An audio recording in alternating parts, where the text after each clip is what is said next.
84번 문제 보겠습니다.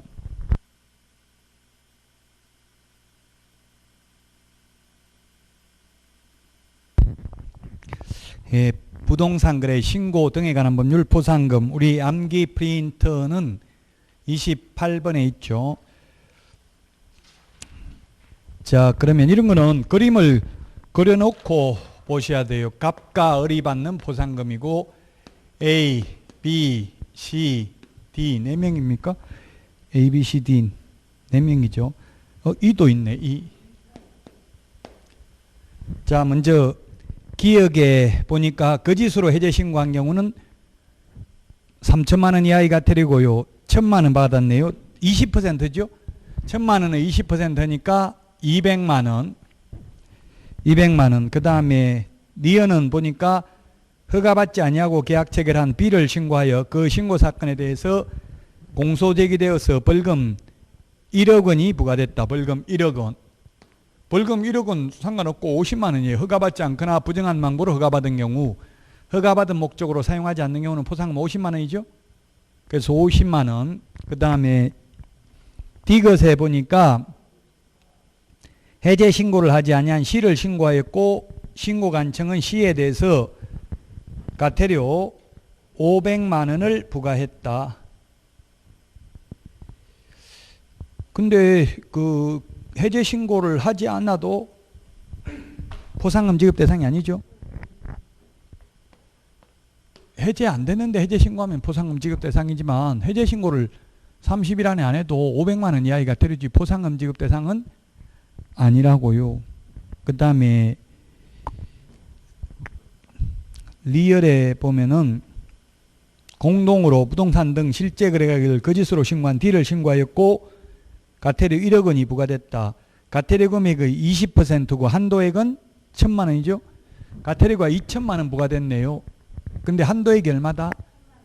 과태료 2천만 원 부과된 게 아니라 1억 원이 부과됐잖아요. 그럼 포상금이 2천만 원이어야 되는데 한도액이 1,000만 원이니까 두 명이 같이 동시에 왔으니까 500만 원씩 주죠. 500만 원씩 균분이잖아요.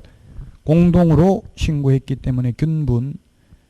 그 다음에 미음 맨 마지막에 을은 허가 간청이 적발하기 전에 허가를 받아 취득한 토지에 대하여 허가받은 목적대로 이용하지 아니한 자에 대해서 이행명령이 있어야 되고요. 5천만 원 부과되었다. 5천만 원 상관없고 50만 원이 포상금 50만 원.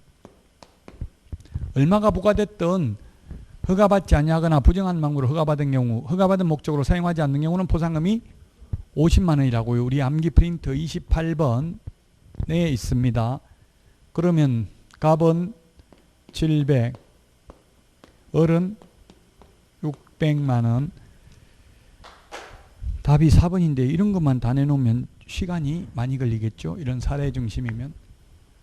근데 계산하는 게 3번 시험에 나왔어요. 포상금 계산하는 게 기출문제에. 답 4번이 되겠습니다.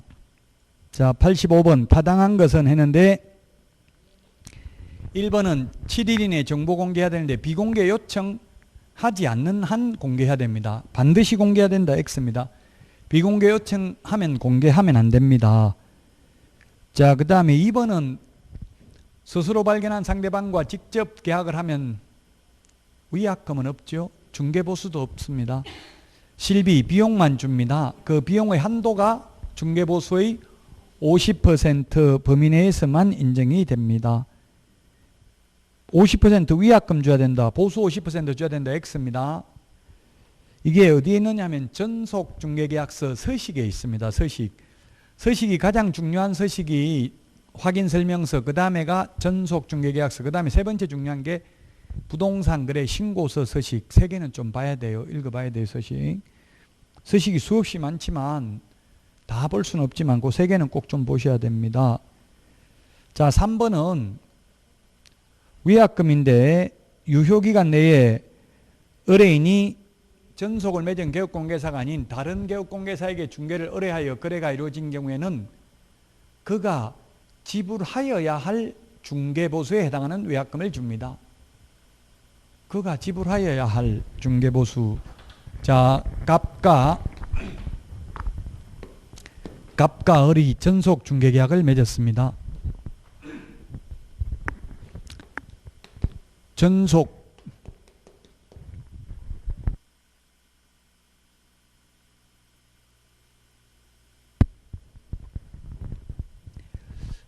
자, 전속을 맺었는데 을하고 전속을 맺지 아니한 개업공개사 병에게 의뢰하여 거래가 이루어진 경우에는 이 중개보수에 해당하는 위약금을 줘야 된다고요. 만약에 중개보수가 법정보수는 100만 원입니다. 법정보수는 100만 원인데 약정을 80만 원 주기로 약정할 수도 있고요. 약정은 복비는 많이 드리겠습니다. 120만 원 드릴 테니까 책임지고 빨리 좀 해주세요. 이렇게 할 수도 있잖아요. 현실적으로 복비 따블 주겠다 이런 거 저도 이야기는 많이 들었습니다. 근데 한 번도 따블 받아본 적이 없고 따블로 준다는 거는 뭔가 문제가 있으니까 그래 안 되니까 준다고 하잖아요. 그래 잘 될 것 같으면 준다 소리도 안 하겠죠. 그래서 그래 성사시켜도 못 시켜봤고 받아본 적도 없어요. 또 따블로 준다 해놓고는 잘 안 줍니다. 오히려 그런 분들은. 만약에 법정보수가 100만 원인데 80만 원만 받기로 약속했어요. 단골 손님이니까 을이 80만 원만 받기로 했는데 병한테 내놔가지고 거래가 이루어지면 위약금 80만 원밖에 못 받는다고요. 법정 최고 한도를 위약금으로 받는 게 아니라 그 말이죠. 지금 이거 3번 그가 지불하여야 할 보수지 무조건 최고 한도 요율 최고 한도를 위약금으로 받는 건 아니라고요.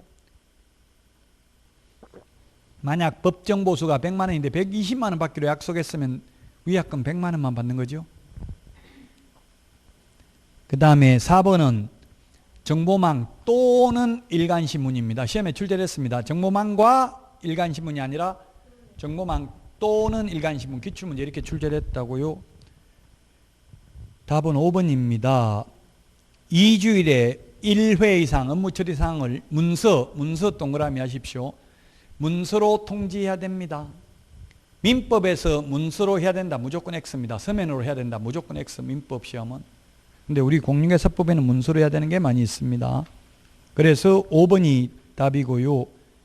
그 다음에 86번은 2분의 1 범위 내에서 줄일 수 있는 것 니언, 디귿, 리얼. 이거 보세요. 발음이 안 좋으면 이거 칠판에 적는 걸 보시라고요. 3개입니다. 이게 시행령 38조 1항에 있고요. 이번 8월 21일부로 신설된 내용입니다. 옛날에는 그냥 위반 행위의 동기, 결과, 횟수를 참작하여 2분의 1 범위 내에서 늘리거나 줄일 수 있다 이렇게 포괄적으로 되어 있었어요. 동기와 결과 참작하는 게 이게 공무원이 또 재량권을 행사할 수 있잖아요. 그래서 이제 구체적으로 2분의 1 줄일 수 있는 거는 줄일 수 있는 사유라고 했는데 기억, 체납, 연체하고 있는 사람 못 줄여줍니다. 이미 가태료를 체납하고 있다고요. 이런 사람은 줄여줄 수가 없고요. 그 다음에 미험에 보니까 위반 행위의 내용, 정도가 중대하여 소비자 등에게 미치는 피해가 크다고 인정하는 경우는 이건 오히려 2분의 1을 늘리는 겁니다. 이거는. 그 다음에 맨 마지막 미험에 그 밖에 위반 행위의 동기, 결과, 위반 정도 등을 고려하여 가태료 금액을 늘릴 필요가 있는 경우는 줄이면 안 되겠죠. 요 3개는 줄일 수 없습니다.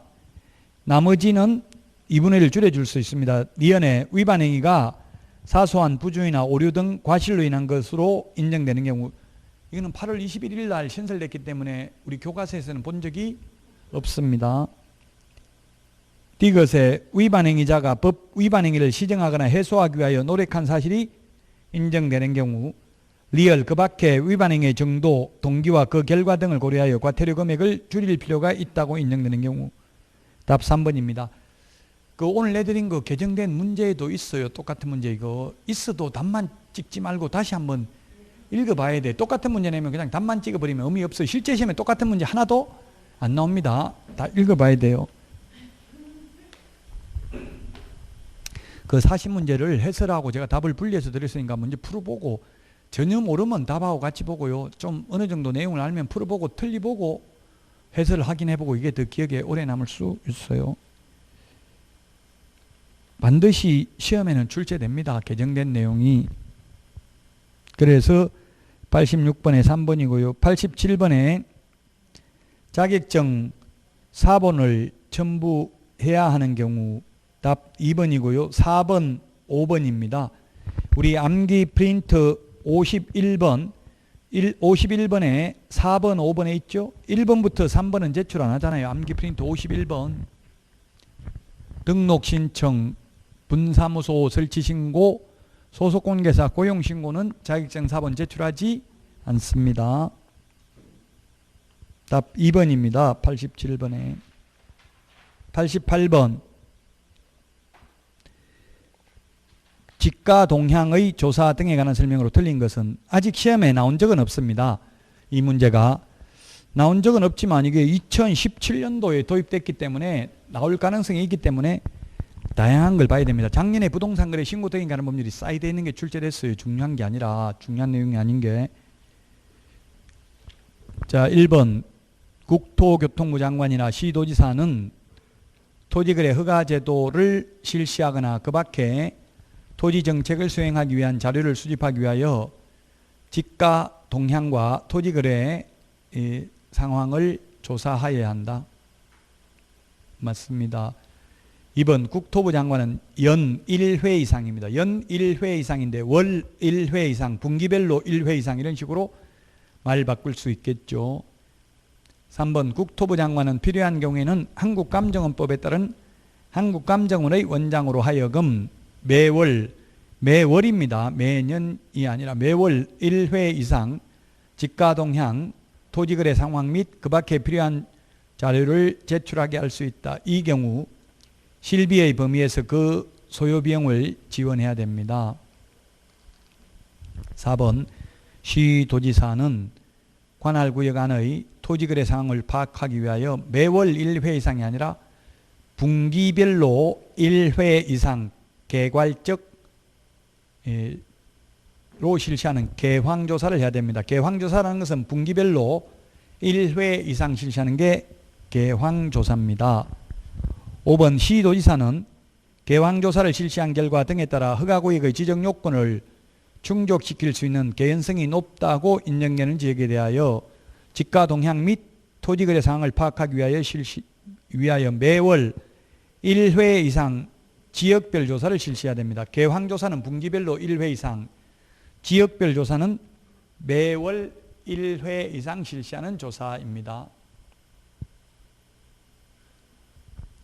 4번이 답입니다.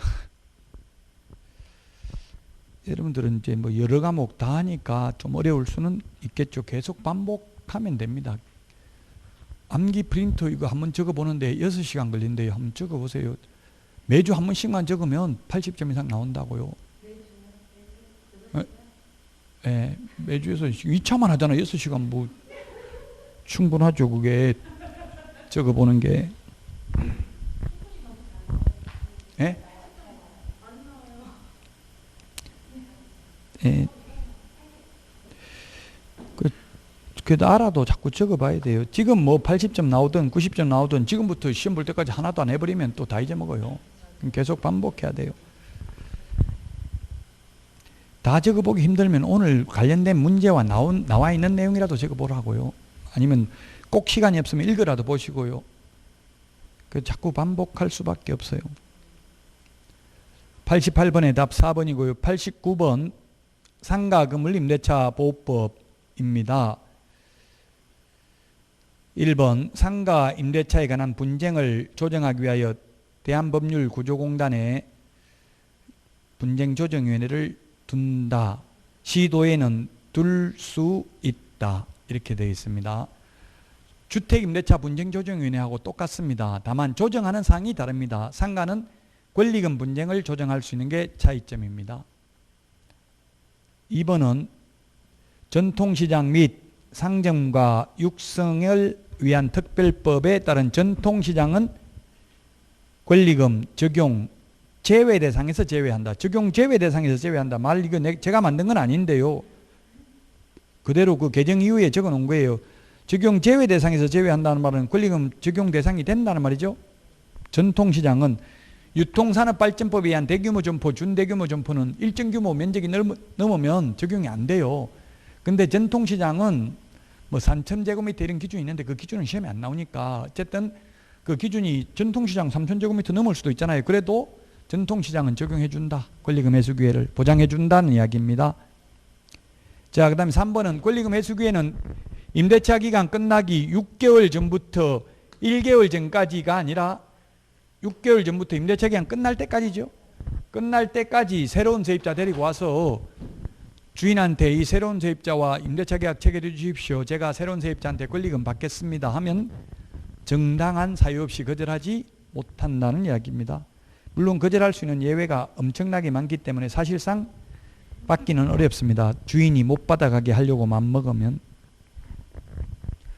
4번이 정답인데요. 이게 지금 다음에 네이버에 뉴스 검색에 권리금 하면 며칠 전에 대부분 판례 나왔어요.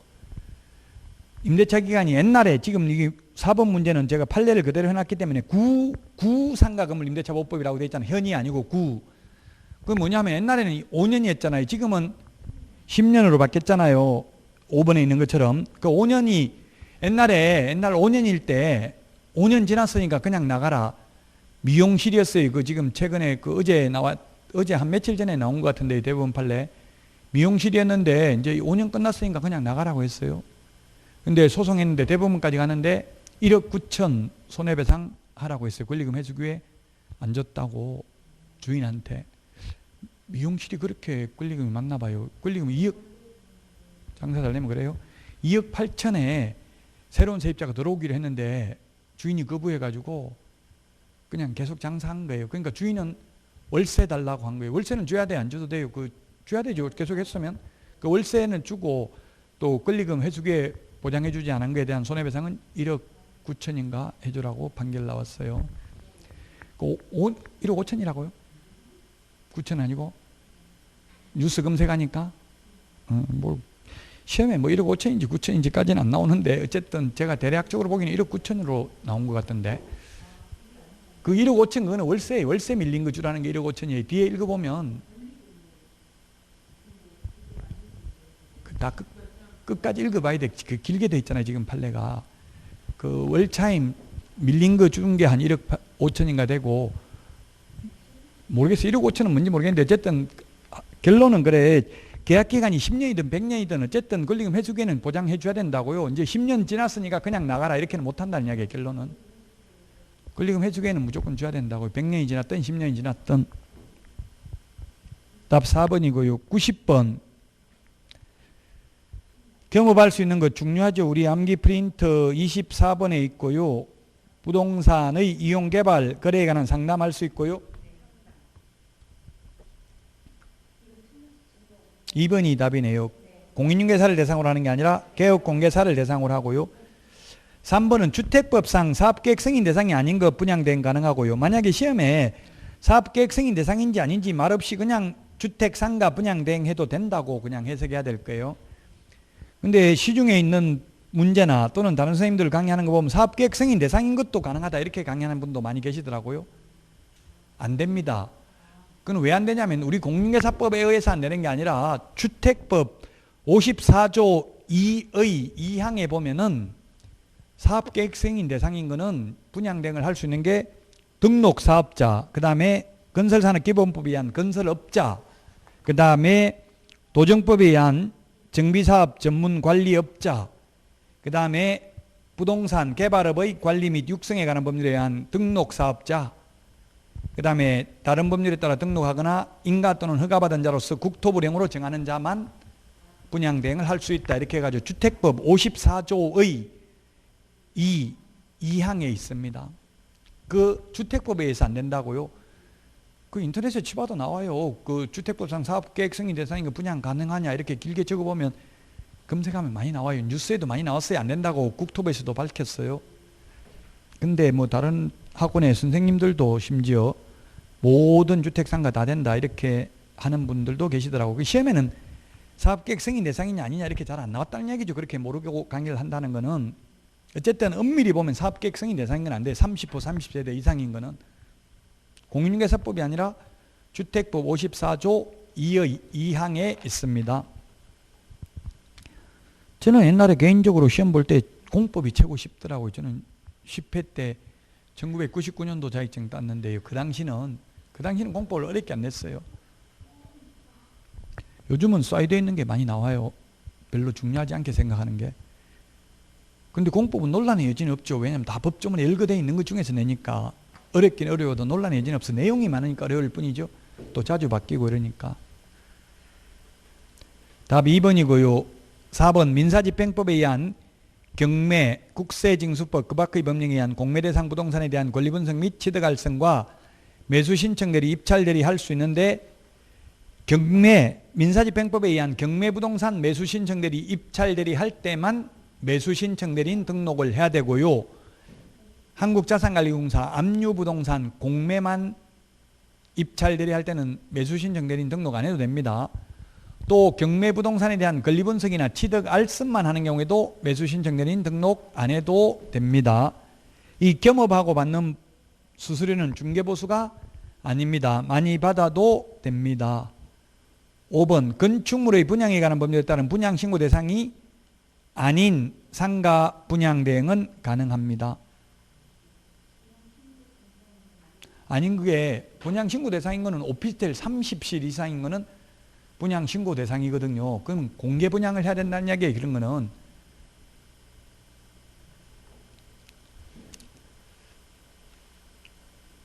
자, 그래서 답은 2번이 되겠습니다. 2번.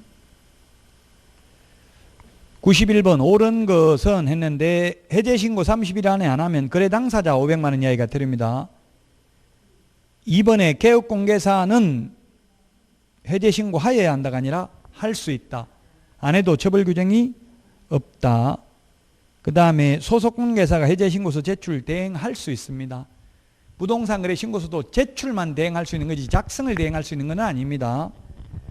4번에 국가 등이 계약 일방 당사자인 경우 해제 신고할 수 있습니다. 하여야 하는 게 아니고요. 부동산 거래 신고는 국가 등이 해야 되죠. 직거래인 경우는. 근데 해제 신고는 할 수 있다고 안 해도 처벌 안 받는다고요. 거래 당사자가 의무입니다. 국가 등이 반드시 해야 되는 건 아니라고요. 할 수 있다고요. 예, 거래 당사자만 안 하면 처벌 규정이 있습니다. 자, 그 다음에 5번이 틀렸죠. 역시 거래 당사자의 위임을 받은 보통 법무사입니다. 부동산 거래 신고서 제출 대행할 수 있고요. 해제 신고서도 제출 대행할 수 있습니다. 시행규칙 5조 1항. 해제 신고에 대해서도 부동산 거래 신고에 관한 규정을 준용한다 이렇게 돼 있어요. 대행하는 거. 제출 대행입니다. 제출 대행. 91번에 1번입니다. 92번 정책심의위원회의 모든 위원회 임기는 2년이다. X입니다. 공무원 제외입니다. 공무원은 이게 정책심의위원회 위원이 될 수 있는 공무원이 국토교통부 4급 이상 또는 이에 상당한 공무원과 고위공무원단에 속하는 일반직 공무원이 정책심의위원회 위원이 될 수 있는데 공무원은 인사발령 나면 계속 근무해야 돼요. 임기 2년 제한 없습니다. 분쟁조정위원회 임기는 3년이죠. 나머지 임기는 전부 2년입니다. 원칙 2년입니다. 모든 이 말이 틀렸다고요. 1번 공무원 제외다. 1번이 답이고요. 2번 해당 안건의 당사자는 정책심의위원회 위원에게 공정한 심의 의결을 기대하기 어려운 사정이 있는 경우에는 심의위원회에 기피 신청을 할 수 있고 심의위원회는 의결로 이를 결정한다. 이 경우 기피 신청의 대상인 위원은 그 의결에 참여하지 못한다. 재판부 기피 신청. 예, 피고인이 재판부 바꿔달라는 거고요. 정책심의위원회 또 안건 당사자가 정책심의위원회를 바꿔달라고 하는 걸 기피 신청이라고 합니다. 나한테 불리하게 심의할 수 있으니까. 자, 그 다음에 3번 정책심의위원회 위원장은 심의위원회 회의를 소집하려면 회의 개최 7일 전까지 회의 일시 장소 및 안건을 각 위원에게 통보하여야 한다. 부득이한 사유가 있는 경우 회의 개최 전날까지 통보해야 된다. 7일입니다. 암기 프린트 39번에 보면 7일 정리되어 있습니다. 4번 정책심의위원회 간사는 심의위원회의 위원장이 국토교통부 소속 공무원 중에서 지명합니다. 간사는 위원장이 지명하는데요. 정책심의위원회 위원은 위원장이 지명하는 게 아니라 국토교통부 장관이 임명 위촉하죠. 자, 그 다음에 5번 공인중개사 정책심의위원회는 위원장 1명 포함하여 7명 이상 11명 이내의 위원으로 구성하며 위원장은 국토교통부 제1차관입니다. 공제운영위원회 위원은 19명 이내, 주택임대차위원회 위원은 9명 이상 15명 이내, 주택임대차 분쟁조정위원회 위원은 5명 이상 30명 이내입니다. 따라서 92번에 1번, 92번에 1번, 93번 틀린 것은 했는데 답은 4번입니다. 일할 2푼 또는 기준금리 4.5배 중에서 높은 게 아니라 낮은 비율을 초과할 수 없습니다. 우리 주택계약갱신 요구했을 때 손해배상은 높은 거라고 했죠? 세 개 중에. 이거는 낮은 비율을 초과할 수 없습니다. 낮은 비율. 주택 월차임 전환율도 낮은 비율을 초과할 수 없습니다. 권리금 손해배상도 현임차인 권리금 평가해가고 새로운 세입자가 지급하려는 권리금 중에서 낮은 금액을 초과할 수 없습니다. 손해배상. 낮은 비율. 근데 오늘 아까 했는데 오늘 그 매수 신청 대리와 관련되는 그 보수는 감정가 1% 또는 최저 매각 가격의 1.5% 중에서 그 높은 거 받아도 되죠. 합의라고 했으니까 높은 걸로 합의되면 높은 거 받아도 된다는 이야기예요. 합의입니다. 합의. 지금 낮은 건지 높은 건지 이런 걸 좀 구분을 해야 돼. 비슷비슷한 걸 비교해서 정리 안 하면 고득점하기 어려워요. 비교되지 않는 지식은 지식이 아니다. 모든 과목 다 비교하는 연습을 해야 됩니다. 민법도 마찬가지고요. 공법도 마찬가지고 모든 시험도 마찬가지고 논문 쓸 때도 논문 비교를 해야 된다고. 다른 사람은 이렇게 주장했는데 나는 이렇게 주장 안 한다. 그 논문은 남이 주장 안 한 걸 주장하는 게 좋은 논문이에요. 다른 사람은 아무도 주장 안 한 걸 내가 그렇게 주장한 논거만 정확하게 제시하면 그게 우수 논문이고요. 우리 시험에는 남이 주장 안 한 거 쓰면 빵점입니다. 법조문에 있거나 판례가 있는 걸 말해야 된다고요.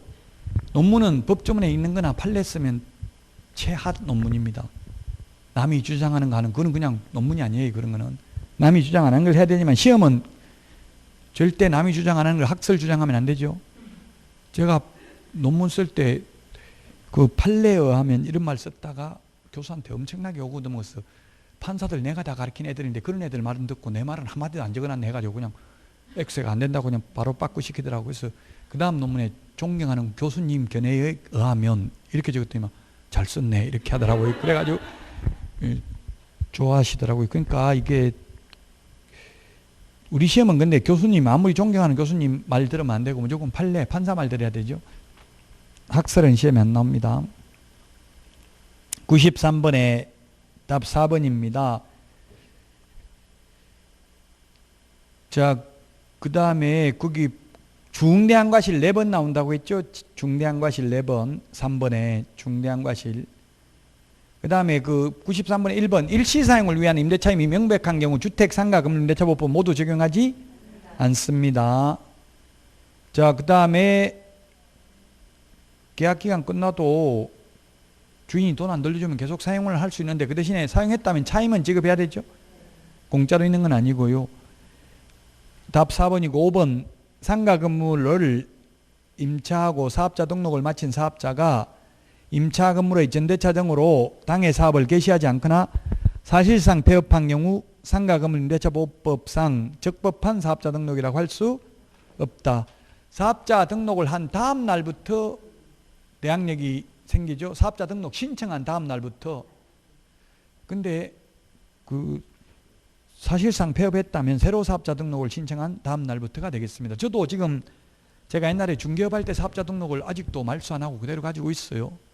그 대신에 업종만 바꿨다고. 옛날에는 부동산 중개업이었고 지금은 부동산 컨설팅 강의 이렇게 해가지고 바꿔가지고 그냥 아파트에다 집에다 사업자 등록을 해놨어요.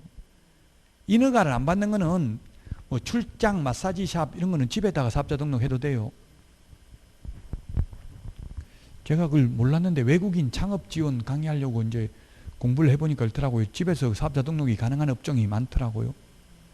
근데 인허가 받는 거는 대체로 안 돼요. 우리 중개사무소는 집에서 안 된다고요. 별도로 사업장이 있어야 됩니다.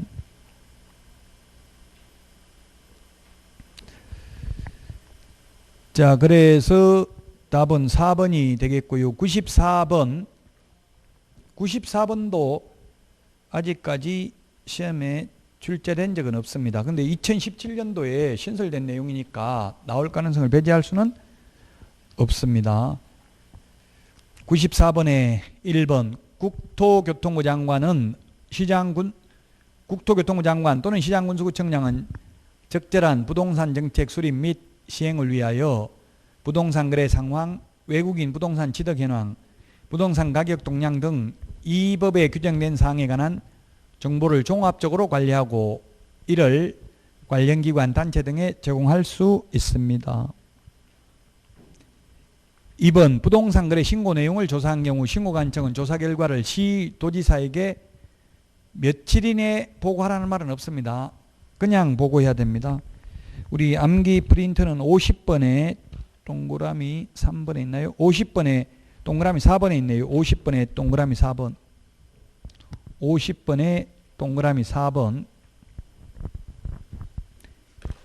3번 시도지사는 신고관청이 보고한 내용을 취합한 날로부터 1개월이 아니라 매월 1회입니다. 50번에 동그라미 4번에 있죠? 매월 1회. 50번에 동그라미 4번에 있습니다. 3번이 틀렸습니다. 4번 신고관청은 외국인 등이 대한민국 안의 부동산 등 취득에 따른 신고 내용을 매 분기 종료일로부터 1개월 이내에 시도지사에게 제출해야 되고 다만 세종특별자치시장은 직접 국토부 장관에게 제출해야 되고요. 5번 4번에 따라 신고 내용을 제출받은 시도지사 또는 특별자치도지사 제주도만 특별자치도지사죠. 제출받은 날로부터 1개월 이내에 국토교통부 장관에게 제출해야 된다. 우리 암기 프린트 45번에 11번, 12번 45번에 11번, 12번에 있잖아요. 11번은 4번, 5번은 45번에 12번에 있죠. 그래서 3번이 답입니다. 95번은 기출문제입니다. 어렵죠. 이게 기출문제 이렇게 나오면. 기출문제입니다. 우리 확인설명서 서식이 중요한데요. 세부 확인사항, 기본 확인사항이 있어요. 지금 세부 확인사항, 기본 확인사항. 기본 확인사항은 교육공개사 혼자서 알아낼 수 있는 게 기본 확인사항이고요. 세부 확인사항은 어린이한테 물어봐야 되는 것, 어린이한테 물어보거나 상태에 관한 자료 요구, 어린이 고지한 사항이 실제 권리관계입니다. 실제 권리관계 이게 세부 확인사항입니다. 세부 확인사항은 어쨌든 교육공개사 혼자서는 알 수 없는 게 세부 확인사항이라고요. 자, 그러면 기본 확인사항을 보면은 4개입니다. 맨 위에 맨 오른쪽에 교육시설, 대학교, 고등학교 이런 거는 주인한테 안 물어봐도 뭐 다른데 그 인터넷에 검색해보고 다른 주변에 사람들한테 물어봐도 알 수 있는 거죠. 그 다음에 판매 의료시설도 마찬가지고요. 종합병원 어디 있는지, 뭐 이마트 어디 있는지, 롯데마트 어디 있는지. 그 다음에 도로, 주차장 이 4개입니다. 4개. 이게 뭐냐면 입지조건이잖아요. 도대주 교판이라고 했죠. 입지조건 도대주 교판. 같이 도대주 교판. 시작. 예, 1의 서식은 도대주 교판.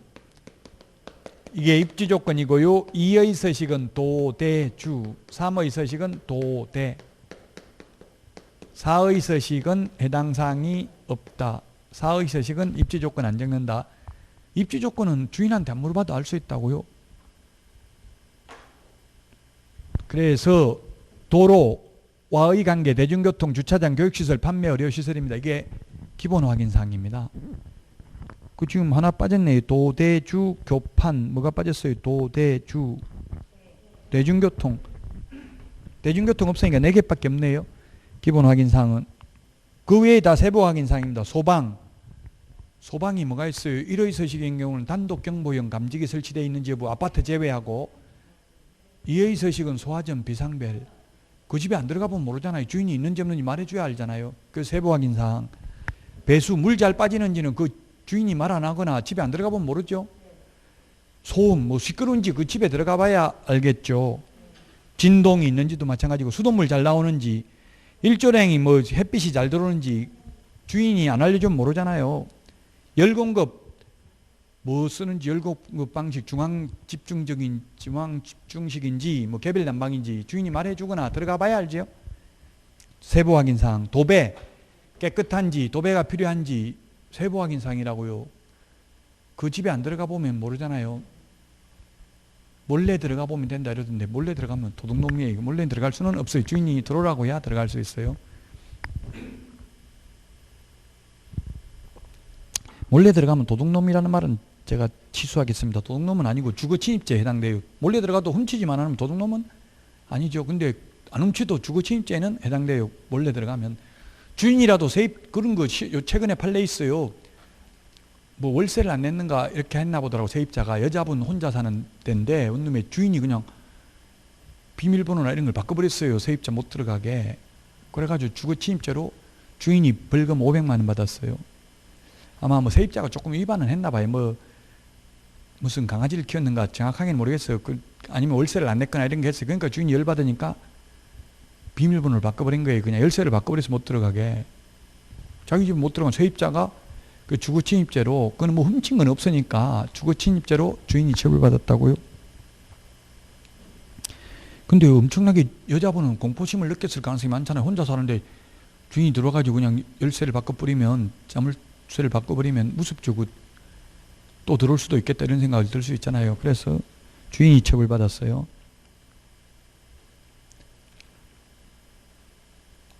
자, 그래서 답 4번인데 기출문제 이렇게 나왔다고 이게 어렵죠. 이런 식으로 나오면 4번이 답입니다. 서식을 정확하게 봐야 돼요. 일단 기본 확인사항은 주인 혼자서 알아낼 수 있는 게 기본 확인사항. 세부 확인사항은 주인 혼자가 아니라 개업공개사 혼자. 세부 확인사항은 개업공개사 혼자서는 알 수 없고 주인한테 물어봐야 하는 게 세부 확인사항입니다. 96번 분쟁조정위원회 틀린 것인데 대한법률구조공단 지부에는 둔다. 시도에는 2번 둘 수 있다. 3번 위원장 1명 제외가 아니라 포함하여 5명 이상 30명 동그라미 하시고요. 이 30명이 사실은 논리적으로 보면 부적절해요. 짝수가. 30명 중에 15명 찬성 15명 반대해버리면 민주적 정당성을 확보할 수 없죠. 그래서 나머지 위원회는 다 홀수잖아요. 홀수 7인 이상 11명 이하. 근데 여기는 짝수라고요. 근데 짝수라도 아마 30명은 위촉 안 할 겁니다. 아마도. 법조문에 30명이라고 돼 있어요. 그 다음에 4번 조정 신청을 받으면 30일 이내가 아니라 60일 이내 조정을 마쳐야 됩니다. 우리 암기 프린트 37번에 동그라미 5번에 있습니다. 4번이 답이고요. 5번 조정안을 통지받은 당사자가 통지받은 날로부터 7일 이내 수락 의사를 서면으로 표시하지 않는 경우 가만히 있으면 수락한 것으로 보는 게 아니라 거부한 것으로 봅니다. 거부한 것으로. 7일 이내입니다. 이게 12월부터 14일로 바뀌는데요. 이번 시험까지는 7일입니다. 7일. 7일이 시험에 나올 확률이 그렇게 높진 않아요. 이미 2월부터 바뀔 걸로 예정되어 있기 때문에. 자, 그 다음에 97번 자진신고자에 대한 감경 면제 대상이 아닌 것. 답 5번입니다. 암기 프린트 47번에 6개가 있습니다. 47번에 6개인데 47번에 보니까 3개가 올해 신설됐다. 거래하지도 않고 거짓으로 부동산 거래 신고한 경우, 해제되지도 않았는데 거짓으로 해제 신고한 경우 이 2개가 신설됐다. 거래대금 지급 증명자료 제출하지 않는 경우 이 3개가 3천만 원 이하의 과태료인데요. 3천만 원 이하의 과태료는 모두 자진신고에도 면제 감경 대상이 아닌다. 그 1번, 2번 밑줄 치놓은 거 2개는 포상금 지급 대상이다. 해제하지도 않았는데 해제 신고한 경우, 거래하지도 않았는데 거짓으로 거래 신고한 경우는 포상금 지급 대상에도 해당된다. 4번 거래대금 지급 증명자료 외의 자료, 외자 하나 들어가면 500만 원 이하의 과태료죠. 그 다음에 30일 이내에 부동산 거래 신고하지 않는 경우 6번에 30일 이내에 해제 신고하지 않는 경우 6번 이게 신설됐다. 우리 암기 프린트 47번 500만 원 이하의 과태료, 500만 원 이하의 과태료 3개, 3천만 원 이하의 과태료 3개, 6개가 자진신고에도 면제 감경 대상이 아니다. 이거는 아마 오늘 내드린 문제 그 40문제 안에도 들어있을 거예요. 이게 개정된 문제니까 그냥 읽으면 답만 바로 찍지 말고 실제로 찾아보셔야 돼요. 시간이 오래 걸리더라도 찾아보고 해야 기억에 오래 남습니다. 97번의 답 5번 6개 다 자진신고 면제 감경 대상이 아닙니다. 98번. 틀린 것은 했는데 답은 1번입니다. 30일이 아니고 25일입니다. 1번. 부동산 거래계약을 신고하려는 자 중 매수인 외의 자가 자금조달 입주계획서를 제출하는 경우 매수인은 부동산 거래계약을 신고하려는 자 밑줄 치세요.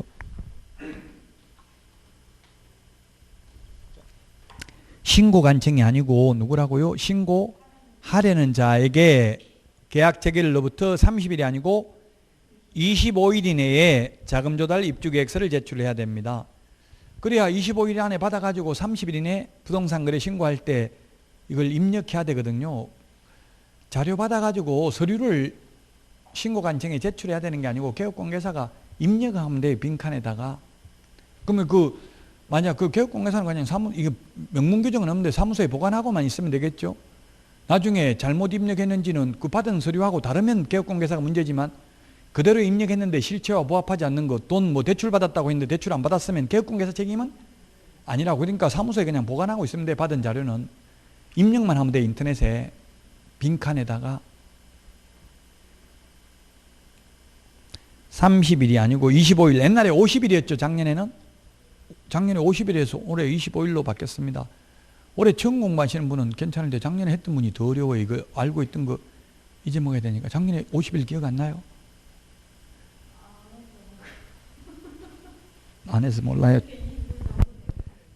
차라리 그래. 모르는 게 좋아요. 옛날에 오랫동안 공부하면 옛날 것 잊어먹고 알려고 하니까 2배로 공부해야 된다고. 잊어먹는데 또 시간 걸리고 새로 공부하는데 시간 걸리고. 저 같은 경우 미치겠어요. 지금 25년 전에 거부터 다 기억하고 있으니까 그거 다 잊어먹고 새로 알아야 되니까 더 힘들어요. 내 머릿속에 지우개 영화 봤는데 손예진? 손예진 예쁘다고 하니까 와이프는 재수 없다고 하더라고.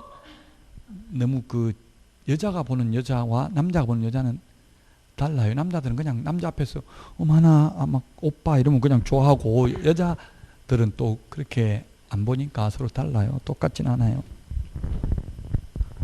좀 이중적인 것 같다 이러더라고. 와이프가 볼 때는 여자가 앞에서는 또 다르게 행동하고 남자 앞에서 다르게 행동할 것 같다 이러더라고요. 그걸 모르잖아요. 남자들은 그냥 여자들끼리 있을 때는 막 욕하고 담배 피고 하다가 남자 보면 갑자기 오빠 하면 다 좋아해요. 무조건 여러분들도 그래서 중개업하면 손님 오면 남자들한테 그냥 오빠 이렇게 하면 대부분 다 좋아하더라고요. 98번에 1번이 답입니다. 근데 공부 잘하는 분들은 오빠 이런 말 잘 못해요. 그래서 공부 잘하는 거하고 현업에 가면 중개업 잘하는 거는 반비례합니다. 비례하는 게 아니고. 만약 80점 이상으로 합격하면 개업하면 망할 확률 80% 이상입니다. 65점 밑으로 합격하면 성공할 확률 95% 이상이에요. 공부 잘하는 거하고 현업 잘하는 거하고는 반비례한다고요. 통계를 보면, 빅데이터를 보면. 이때까지 역대 수석 합격자 100% 다 망했습니다. 그 수석의 저주라고 해서 이제 수석 합격자 발표를 안 합니다. 그래서 수석 합격자 발표한 사람 다 망했으니까 아예 이제 수석은 발표 안 하고 그냥 최고령자 이런 것만 발표해요. 최연소자 합격자 이런 것만. 그래서 가장 바람직한 건 딱 60점으로 합격하는 게 가장 좋아요. 그러면 무조건 100% 성공이에요. 그러면 현업에 나가면. 근데 그 딱 60점 맞추는 게 쉬운 일이 아니죠. 98번에 1번이 답입니다. 30일이 아니고 25일. 2번 거래가격 중 분양가격 선택 품목 옵션 비용이라고도 합니다. 선택 품목은 거래 당사자 일방이 단독으로 변경 신고할 수 있다. 이 경우 거래계약서 사본 등 사실을 증명할 수 있는 서류를 첨부해야 되므로 전자문서 안 된다고요. 이거는 방문 신고만 가능하다. 3번도 마찬가지입니다. 단독으로 정정이 가능하니까 이거 전자문서 안 되고요. 4번 부동산 등의 면적 변경 없는 상태에서 가격 변경된 경우에는 계약서 사본 등 그 사실을 증명할 수 있는 서류를 첨부해야 되므로 전자문서 안 됩니다. 5번 거래 당사자 중 일방이 신고를 거부하는 경우에는 단독으로 부동산 거래계약 신고하려는 자는 부동산 거래계약 신고서에 단독으로 서명 또는 날인한 후 계약서 사본과 단독 신고 사유서를 첨부해서 신고관청에 제출을 해야 되므로 전자문서 안 된다고요. 방문 신고만 가능하다. 2번부터 5번은 다 증명자료를 제출하러 가야 되니까 전자문서 안 된다고요. 답 1번입니다. 99번 오늘 해드린 개정된 몇 번에 있어 이게 개정된 게 오늘 해드린 프린터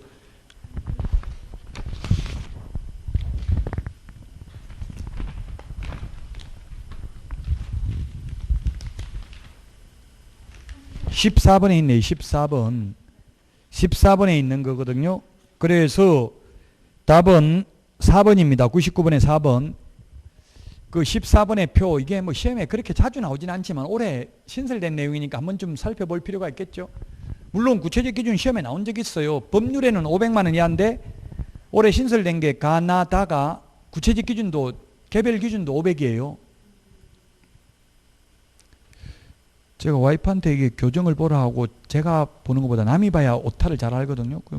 와이프 하는 이야기가 가나다 라가 없고 마가 바로 나왔다. 그 다음에 맨 밑에도 이게 왜 순수가 왜 이리 엉터리냐 이렇게 묻는데 그거는 왜 그러냐면 이게 표가 여러 개가 있는데 올해 바뀐 것만 제가 오래 붙여서 그래요. 순서가. 그래서 가나다라마 순서대로 안 돼 있다고요. 가나다라 이게 시험에 나오는 건 아니죠. 어쨌든 그대로 그 시행령에 있는 거 그대로 갖다 오래 붙였기 때문에 그냥 가나다라마바 이거 순서대로 안 했어요. 그냥 마라고 돼 있어요. 거기에 그 가나다 세 개는 올해 신설됐다고요. 확부모, 추, 개운, 해공, 명령, 교 이렇게 암기했잖아요. 확부모, 추 네 개가 구체적 기준 500이죠. 세 개 500이고요. 확부모 할 때 확은 거기에 마번에 방가로 1, 2, 3이 있는데 3이 500이잖아요. 이 3번 500 이거는 바뀐 게 없고요. 그 둘 중에 확인 설명을 안 하거나 근거자료 제시 안 하면 작년에 400이었는데 250으로 바뀌었어요. 그 다음에 맨 밑에 하에 보면은 표시광고 위반한 경우 보조원을 명시하거나 또는 성명, 소연 등 등록번호 안 적어도 성명, 사무소 명칭, 소재지, 연락처, 등록번호 안 적어도 100만 원 이하의 과태료. 구체적 기준은 50만 원. 그 다음에 인터넷 표시 광고하는 경우에는 또 뭘 적어야 돼? 인터넷 표시 광고하는 경우에는 소면, 가, 중, 총. 인터넷 표시 광고하면 이거 6가지를 추가로 더 적어야 되죠. 중개대상물 소재지, 면적, 가격, 중개상물의 종류, 거래 형태, 총청수. 총청수인데 건축물인 경우에는 총청수, 총 암기를 해야 되는데 이게 처음 보는 건데 총사방, 개개, 입주간, 개개, 입주간 이렇게 암기하도록 하겠습니다. 건축물인 경우 또 8개를 더 적어야 됩니다. 엄청나게 복잡하죠. 그럼 건축물 인터넷 표시 광고 하려면 도대체 이거 8개에다가 여기에 또 몇 개, 5개, 8개, 그러면 13개에다가 또 성명, 소연 등 또 저기 몇 개, 5개, 총 18개를 지금 광고할 때 적어야 돼요. 건축물 인터넷 표시 광고할 때는 이게 뭐냐면 건축물인 경우 총청수, 사용 승인, 사용검사, 준공검사 받은 날, 방향, 방 개수, 욕실 개수, 입주 가능일, 주차 대수, 관리비까지 이렇게 하면 좋죠. 그 고객들은 요것만 보도 중모를 봐도 이게 다 선택하는 데 도움이 되겠죠. 이때까지는 광고 어떻게 했어요? 그냥 전화번호하고 임대문의 이렇게만 써붙여놨었어요. 셔터 내려놓고. 그러면 인터넷 표시 광고할 때는 그냥 가격만 적어놓고 얼마짜리 방, 적시 입주 가능, 전망굿, 올순위 이렇게만 해놓고 그냥 금액만 적어놓고 전화번호만 적어놨었어요. 이제 그렇게 하면 안 된다. 보조원 이름 적어도 100만 원 이하이, 다 100만 원 이하이가 되는데 구체적 기준이 얼마라고요? 50. 답은 그래서 99번에 맨 마지막에 있는 거 개시 의무 위반하면 20만 원이 아니고 30만 원이 30. 이건 안 바뀌었어요. 명칭, 광, 반납, 보이개휴. 개시 의무 위반은 30만 원입니다. 4번이 답입니다. 하나만 틀렸다고 맨 마지막에 개시 의무 위반은 30만 원. 마지막 100번입니다. 100번. 올해 개정된 내용입니다.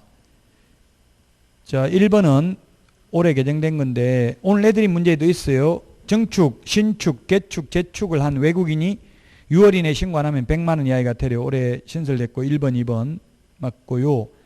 그 다음에 계약 체결하지 아니하였음에도 불구하고 거짓으로 부동산 거래 신고하면 3천만 원 이하의 과태료.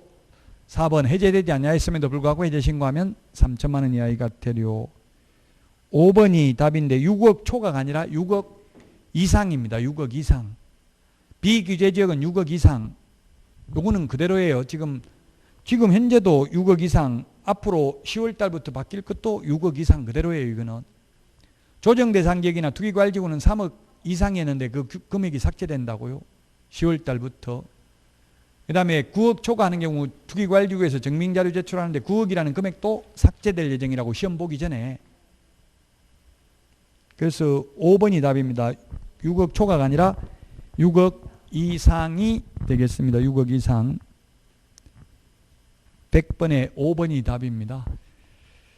자, 이제 100문제를 다 풀었고요. 다음 주에는 오늘 자료는 미리 내드렸습니다. 꼭 가져오셔야 돼요. 또 내일 다음 주에 오면서 안 가져왔다고 다시 달라고 하고 이러면 이제 미리 못 내드려요. 자료. 그러니까 공부하지 말고 차라리 어디 딱 책상에 책 안에 그대로 놔놓고 꼭 가져오셔야 돼요. 다음 주에. 그 문제 풀어보고 오셔야 되겠다. 안 보면 안 되고. 문제는 풀어보세요. 해설 다 있으니까. 다음 주에 이론만 개정된 거 이론만 다시 보도록 하겠습니다. 자, 고생 많이 하셨고요. 다음 주에 뵙도록 하겠습니다. 수고하셨습니다.